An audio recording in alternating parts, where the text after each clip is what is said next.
Okay, before we get started here, there was a title change at the Showdown the Sun pay-per-view. These shows were taped long before this came about, but Roderick Strong won the ROH World TV title away from Jay Lethal. Really?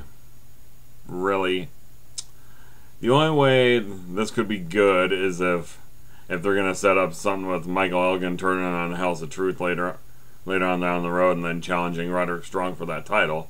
Otherwise, why give it to Roderick Strong? I'm just saying here. But on with the review of ROH for April 7th of 2012. Alrighty then, the opening contest was a tag team match between the Young Bucks, Nick and Matt Jackson, against TJ Perkins and Shallow Jones. Well, couple things I noticed in the match. I think one of the Young Bucks was channeling Chris Jericho from like 1998 because he put the foot on the chest and it's like when he'd go for the pinfall, and kind of one of those arrogant covers, you know. But so I thought that was kind of funny. And then there's one thing about ROH that, I mean, they had this little production issue this week where they had about a 1 or 2 second clip of the match between Adam Cole and Chris Silvio. This is about 2 or 3 weeks ago. It's like there's no wonder why people think this is a third-rate production show. Probably because it is. When simple shit like this happens. But anyway, this was I thought it was your basic spot monkey fest. Young Bucks won with the more bang for your buck move, and they call themselves freaking rock stars. Well, you freaking suck. Next. Okay, the next match was a rematch of sorts from a few weeks ago. They showed a little bit of the build up to this. They showed the match that they had a few weeks ago. It was a singles match where Kevin Steen made his long-awaited ROH television debut and wiped them both out. Then they also showed a clip from their tag team match. They were the reluctant partners against Eddie Edwards and Adam Cole. But anyway, you look at Mike Mando, and I mean, comment down below and tell me what you think if you don't think he looks like a poor man's Alex Shelley from TNA.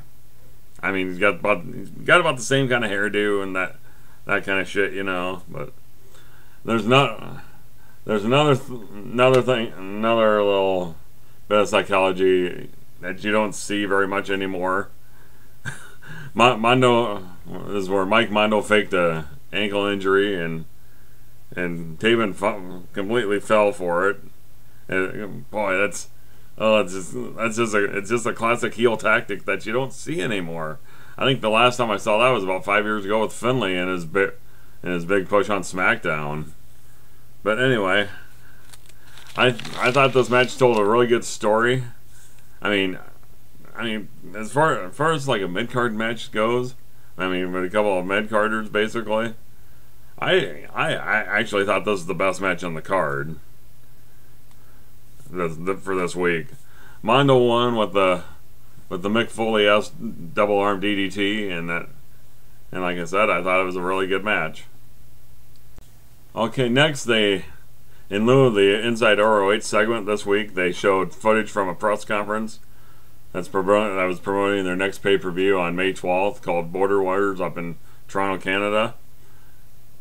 They talk about how Finlay's going to be there, and the Man Beast Rhino will also be on the card.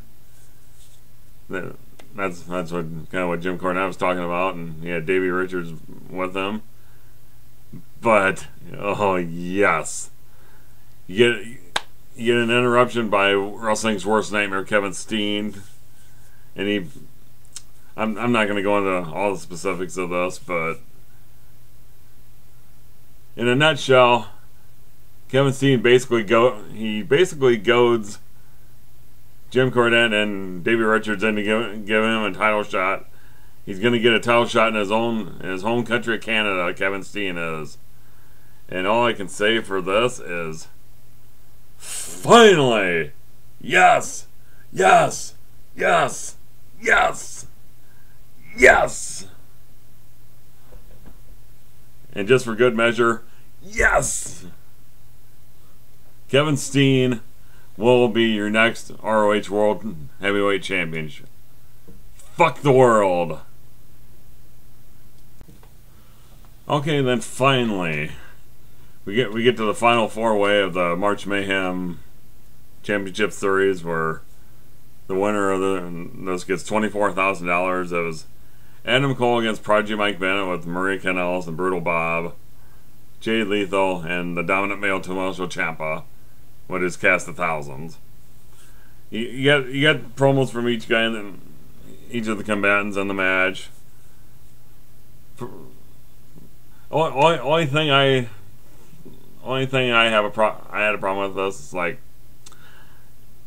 I thought a fatal four-way match was a one-fall event, but evidently not. It is basically an elimination match. It's like, you know, if it's an elimination match, just say it's an elimination match. I'm just saying here, but anyway, okay. You had Jay Lethal at the time was the television champion. Adam Cole has been on this hot streak lately.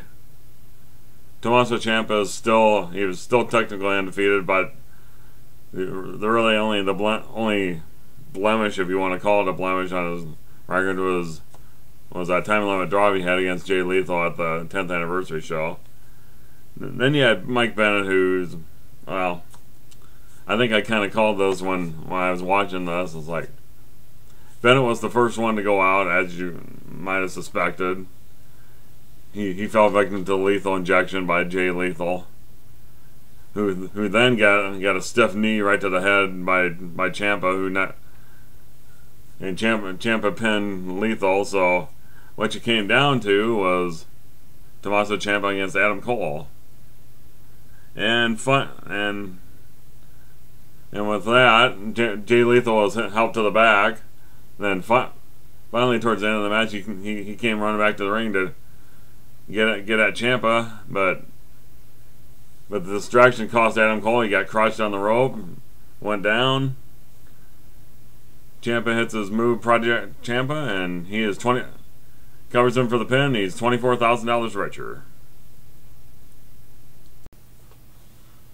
Well, I guess you could say that Ciampa winning was kind of the right thing to do. It kind of keeps with that undefeated streak theme, where he hasn't actually lost a match, and even in defeat, they made Adam Cole look strong. So I would imagine his push will continue.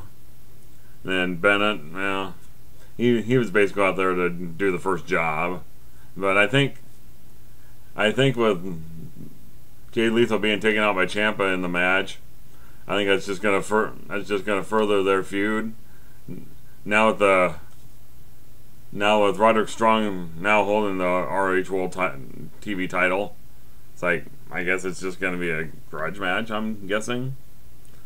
But otherwise, my final thoughts is that finally Kevin Steen's gonna get his world title shot, and I think he's gonna make the most of it. And I think they would be stupid not to put. I think ROH would be stupid not to put the strap on him. Something I can definitely drink to. And then hopefully what we'll see down the road is a feud between Roderick Strong and Michael Elgin, where Michael Elgin turns on the House of Truth, or the other way around, and Michael Elgin goes for that title, and instead of Ciampa going after Jay Lethal, since Jay Lethal is now not the champion. But anyway, if you haven't subscribed up above, please do so, and leave your comments down below for me and tell me what you thought of the show this week. I am Marvelous Mark from the Off the Rope Show, signing off for now. Since 2010, we've been entertaining ourselves while you watch us. Good night, everybody.